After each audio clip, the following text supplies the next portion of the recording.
Emotiva despedida de asambleístas en la última sesión del Pleno.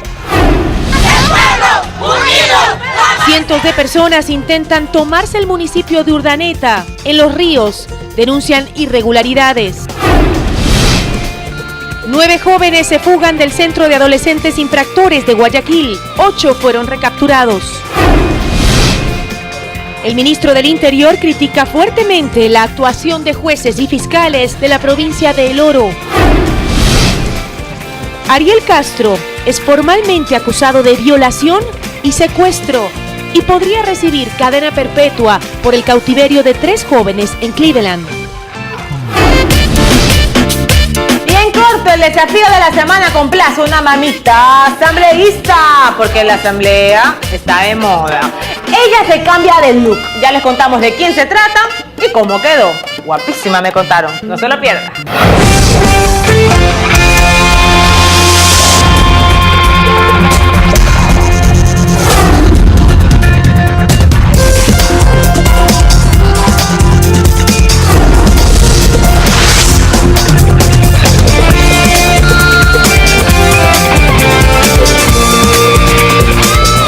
Muy buenas tardes con todos, bienvenidos a 24 horas. La Asamblea Nacional cumplió hoy su última sesión del Pleno, pues el próximo martes entrarán en funciones los nuevos asambleístas electos para un periodo de 4 años más. ¿Cómo estás, María Josefa? Muy buenas tardes para ti también. Muy buenas tardes, y precisamente 4 años después pasamos revista al accionar de esa asamblea que hoy se despide. Empezamos pues en la sede legislativa.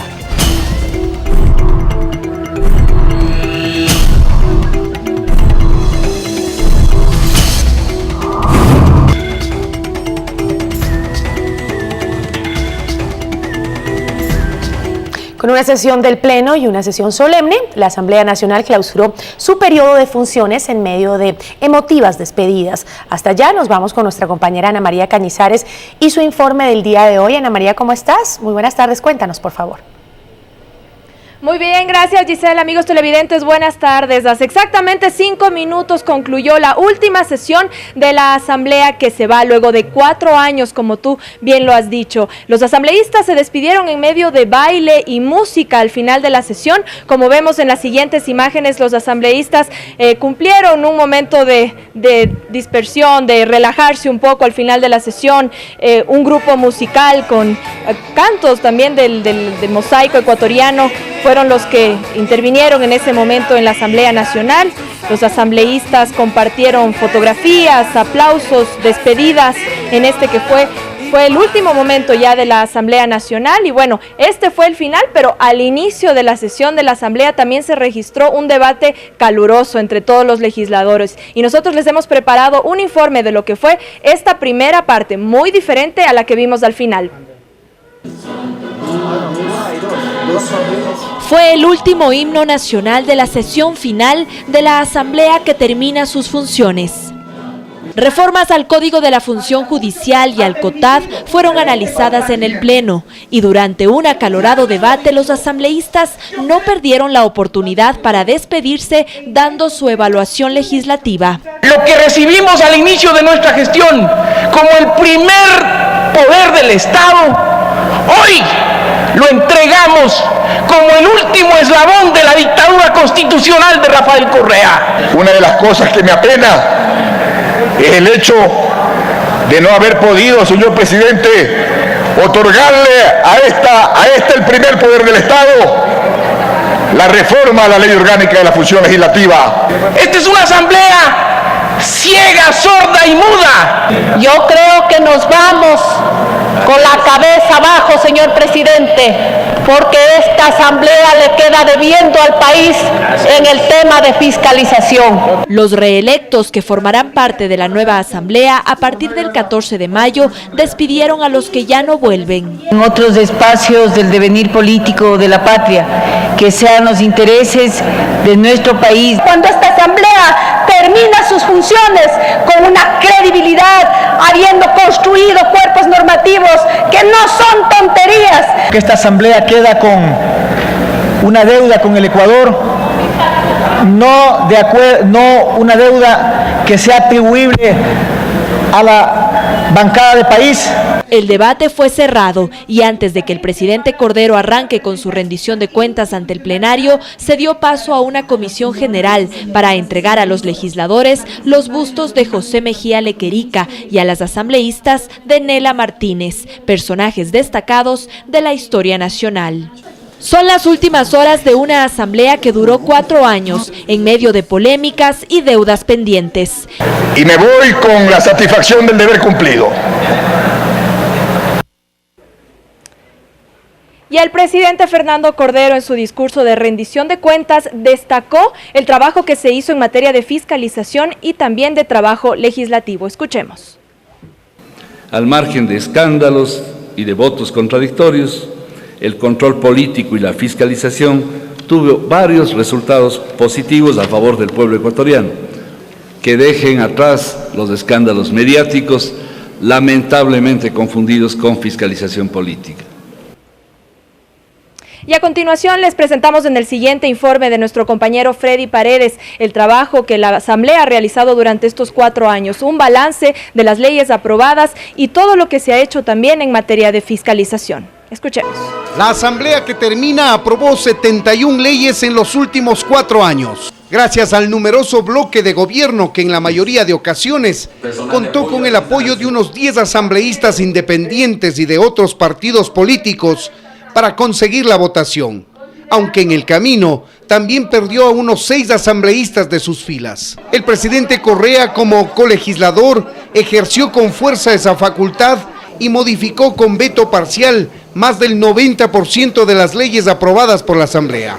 Y 6 leyes merecieron el veto total, es decir, el archivo por parte del presidente de la República. La más polémica fue la propia ley orgánica de la función legislativa. Tratando de boicotear el trabajo de la Asamblea, pues gobernaré directamente con el pueblo, con consultas populares para las diferentes leyes. La fiscalización tiene números rojos en estos 4 años. Hubo 19 solicitudes de juicio político, 17 fueron archivadas y solo 2 pasaron al Pleno. Contra la superintendente de bancos, Gloria Sabando, que terminó censurada. ¿De qué se me puede acusar? Y contra el Consejo de la Judicatura, que resultó absuelto. El resto fueron solicitudes de información y comparecencia de funcionarios.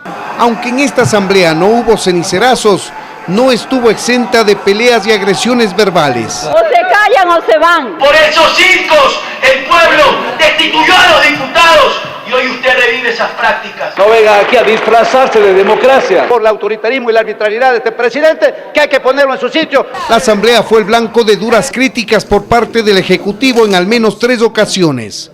Una de ellas fue a causa de la división del bloque de gobierno en torno al planteamiento de juicio político en contra del ex fiscal general Washington Pesantes. Voy a seguir apoyando el proyecto político de Rafael Correa. Y aquí están enquistados algunos que dicen ser del proyecto político. Debe irse depurando ese partido. No me asusto, miserable Pesantes, no me asusto. ¿Cómo vas a asustar tú, mafioso? No me asusto. La asamblea que termina fue escenario también de la revuelta policial del 30 de septiembre de 2010, que terminó con la decisión del presidente de la asamblea de relevar a la policía de la escolta legislativa y poner en su lugar a miembros de las Fuerzas Armadas que hasta la fecha se mantienen. Con estas son 232 sesiones del Pleno que ha realizado la Asamblea en estos últimos 4 años. Los 124 asambleístas cesarán en sus funciones y vendrán 137 a la nueva Asamblea, cuyo trabajo arrancará el próximo martes 14 de mayo.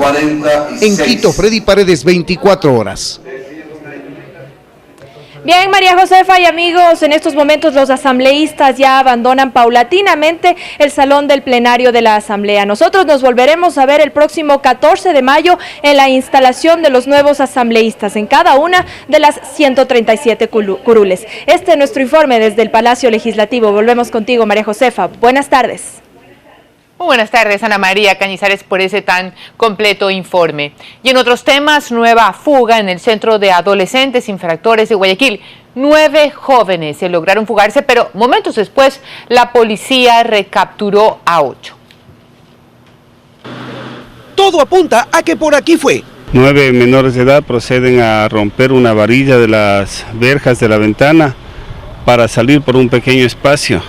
Después subieron al techo del reformatorio para cruzarse al mercado que se encuentra al lado. Los guías no se habían percatado de lo sucedido. Se da cuenta el guardia del mercado, que a la 1:50 de la madrugada estaba vacío. Caminaba por el sector y en la parte exterior del mercado vio que una sombra se sorprendió y vio que eran unos ciudadanos que andaban. Ahí dio parte a la policía, quien envió a 50 agentes.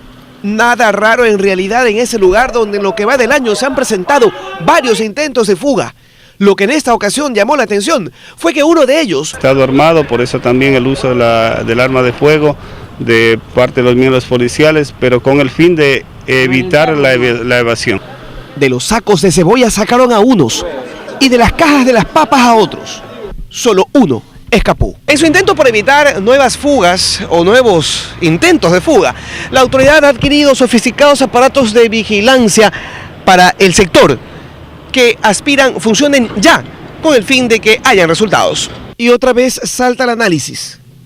O el mercado o el correccional. Los niños que le mandan por otro lado, estamos en peligro aquí, por eso los compradores también no vienen.